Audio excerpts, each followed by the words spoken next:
Mesquita, bom dia, querido. Bom dia, Silas. Bom dia mais uma vez para todos que nos assistem em todo o Brasil pela Rede Meio. Pois é, Silas, eu estou aqui na sede da polícia em Parnaíba, que é o complexo de delegacia, onde há pouco, por volta das 7h30 da manhã, foi dado início a uma coletiva de imprensa. Coletiva essa em que a polícia trouxe detalhes sobre a investigação no caso dos envenenados. Depois da prisão, na última sexta-feira, da dona Maria dos Aflitos, foi então que a polícia conseguiu descobrir exatamente o que aconteceu desde o primeiro crime de envenenamento, quando duas crianças de 8 e 9 anos de idade morreram, João Miguel e Ulisses Gabriel, eles que morreram depois de consumir veneno no mês de agosto do ano passado, veneno este que a princípio seria dado por uma vizinha em Cajus, foi descartado por conta, claro, desses novos casos, e agora, com a confissão da Maria dos Aflitos, foi confirmado que Francisco de Assis, que está preso, teria então colocado veneno em suco, aquele suco artificial, suco de uva, para as duas crianças. Seriam então as primeiras vítimas dele, que na realidade é um serial killer, porque no dia 1º de janeiro deste ano, ele matou mais 5 integrantes da mesma família, que são a mãe dos 2 meninos que morreram ano passado, a Francisca, o irmão dela, Manuel, e mais 3 crianças, filhos da Francisca. Todos morreram envenenados após comer arroz. Arroz este que tinha veneno colocado por Francisco de Assis. Nesse dia 1º de janeiro, também algo parecido com o mesmo caso do ano passado, quando ele tenta culpar alguém. Teria a família recebido manjubas, uma espécie de peixe, e ele havia dito para a polícia que os peixes poderiam estar envenenados, e isso causou a morte dessas pessoas e também a ida de outras pessoas para o hospital, como por exemplo da Joycilene, que é vizinha e tinha um relacionamento amoroso com Maria dos Aflitos. Joycilene e o filho foram levados também para o hospital e lá tiveram alta. Porém, no último dia 22 deste mês de janeiro, mês passado, a Joycilene, já recuperada do primeiro caso, retorna à casa de Maria dos Aflitos e lá ela toma um café que estava envenenado. Maria dos Aflitos, no depoimento dela na última sexta-feira, confessou que ela havia colocado o veneno no café da Maria Joycilene para eliminá-la, porque ela também seria alvo dessa trama que envolvia relacionamento amoroso e também, como está ali na legenda, esse amor doentio dela pelo Francisco de Assis, que matou todo mundo e a convenceu a ser cúmplice em tudo isso.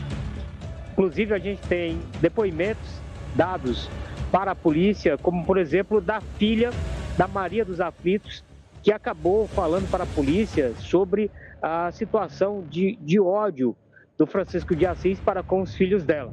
A gente vai acompanhar um pedaço desse depoimento da Maria de Fátima, filha de Maria dos Aflitos. Xingava o meu irmão o Manuel, dizia porque ele não trabalhava, queria que nós saíssemos fora de casa. Mas tinha uma vez também que a mãe brigava com ele, porque ela não queria se afastar de nós. Ele mandava a Francisca, ele dizia muito que queria que ela fosse embora e ficava tipo manipulando minha mãe. Tá, Silas, essa daí é uma das filhas de Maria dos Aflitos, que deu depoimento aqui junto à polícia.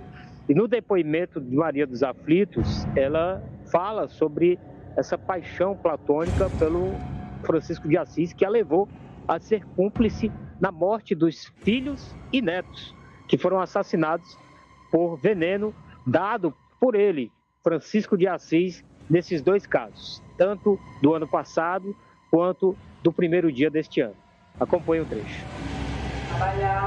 A gente consegue provar o envolvimento dos dois nos 3 casos que tiveram de envenenamento.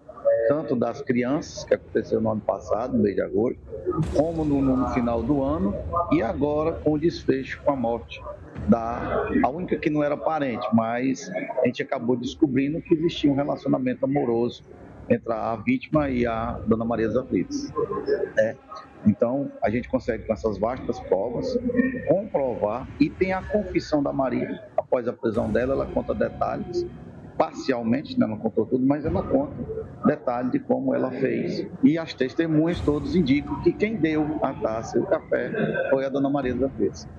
Daí indícios dela e essa prisão dela para este caso. Esse último caso, não houve um planejamento como houve com os outros. No primeiro caso das duas crianças, foi criado pelo Francisco de Assis e a Maria dos Aflitos, eles criaram a história dos cajus, porque as crianças pegavam os cajus na vizinhança e tal, as crianças chegaram com os cajus em casa, só que quando as crianças chegaram com os cajus em casa, naquele horário, era por volta de 3h30 da tarde. E elas só vieram passar mal 6h30, 7 horas da noite.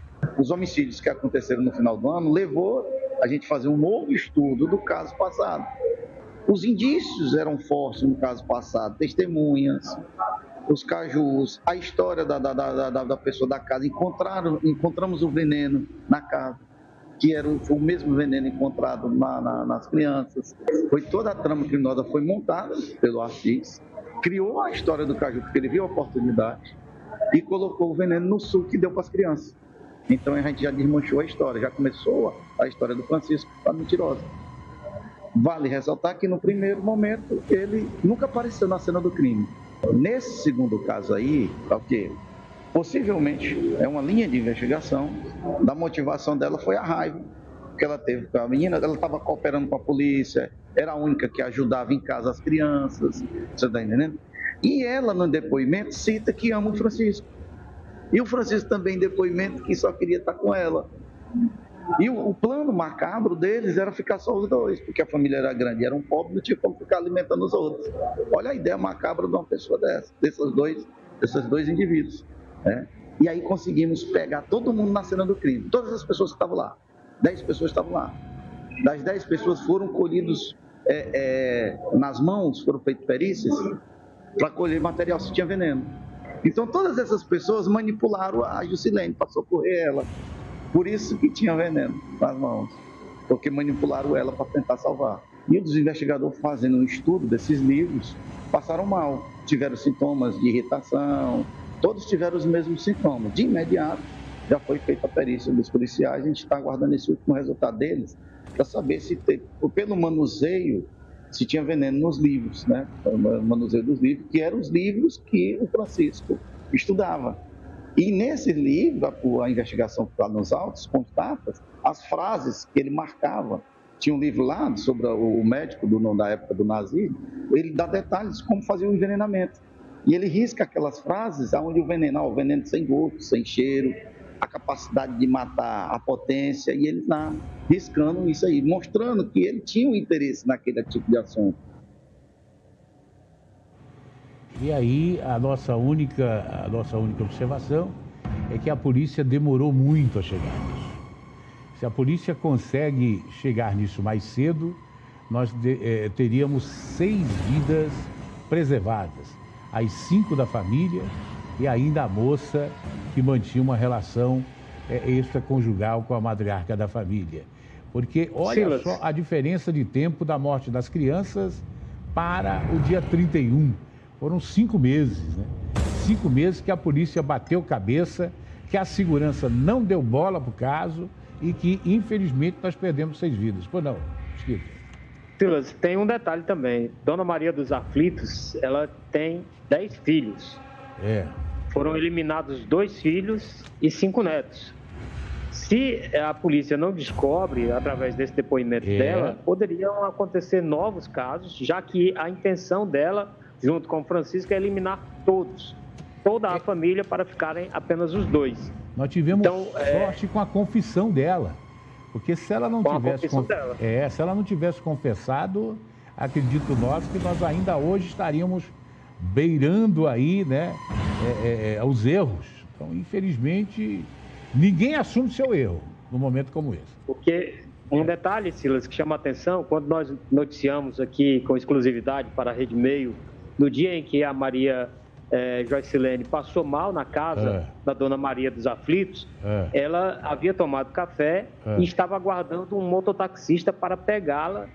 Quando esse mototaxista demorou, foi que ela já começou a sentir os sintomas ainda na casa dos envenenados. Por quê? A princípio, o plano era falar que a Maria Joycilene tinha problemas cardíacos, poderia ter infartado. Naquele momento do café, ela deveria sair da casa com o mototaxista e então passar mal em outro lugar e tirar essa suspeita da casa dos envenenados. Porém, não deu certo. Uma astúcia tupiniquim, a do padrasto, é que ele viu que a polícia estava tão equivocada que levou a mulher dos cajus para a cadeia, que ele resolveu acusar, inclusive, uma família doadora de peixes. Né? Ele resolveu tentar incriminar essa família, porque ele disse, é tão fácil a gente driblar aqui a investigação, parece que não concentraram nada, que aí ele mesmo, parece que foi ele, Mesquita, que insinuou que os pescados presenteados por uma família no final do ano poderiam estar envenenados. E a polícia... Pois é, Silas, todos os casos, inclusive do Caju, quando ele falou para a polícia e para os vizinhos... Uma astúcia tupiniquim, né? Aí onde havia sido Caju envenenado, né? Pronto. Aí mostra toda a falha da investigação. Não precisa eu ter 30 anos de polícia, de reportagem policial, para constatar uma falha da investigação. Não precisa. O cara é um leitor de livros de envenenamento, um serial killer, através de páginas, né? E aí o cara simplesmente envenenou 2 crianças, viu que conseguiu, com a sua astúcia tupiniquim, colocar na cadeia uma inocente, e aí ele disse aqui, eu vou dar mais um passo. Rapaz, ele tentou envenenar a família inteira no final do ano, com esse baião de 2 envenenados. Aí era para ter morrido... E a Dona Maria dos Aflitos sabia, Silas, porque tanto que ela não consumiu do arroz, que tinha um frango guardado para ela, que o Francisco de Assis não permitia que ninguém comesse do frango, apenas aquele arroz e as manjubas. Então, Dona Maria dos Aflitos e ele eram cúmplices nesse caso de envenenar toda a família.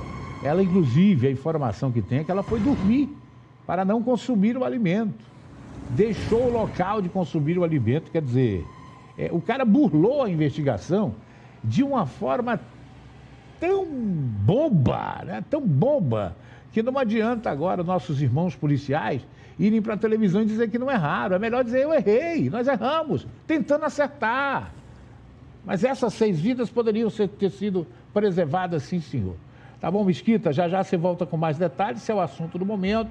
Não adianta mais reclamar, agora é indiciar os culpados, esclarecer por todo o assunto, né? Para que não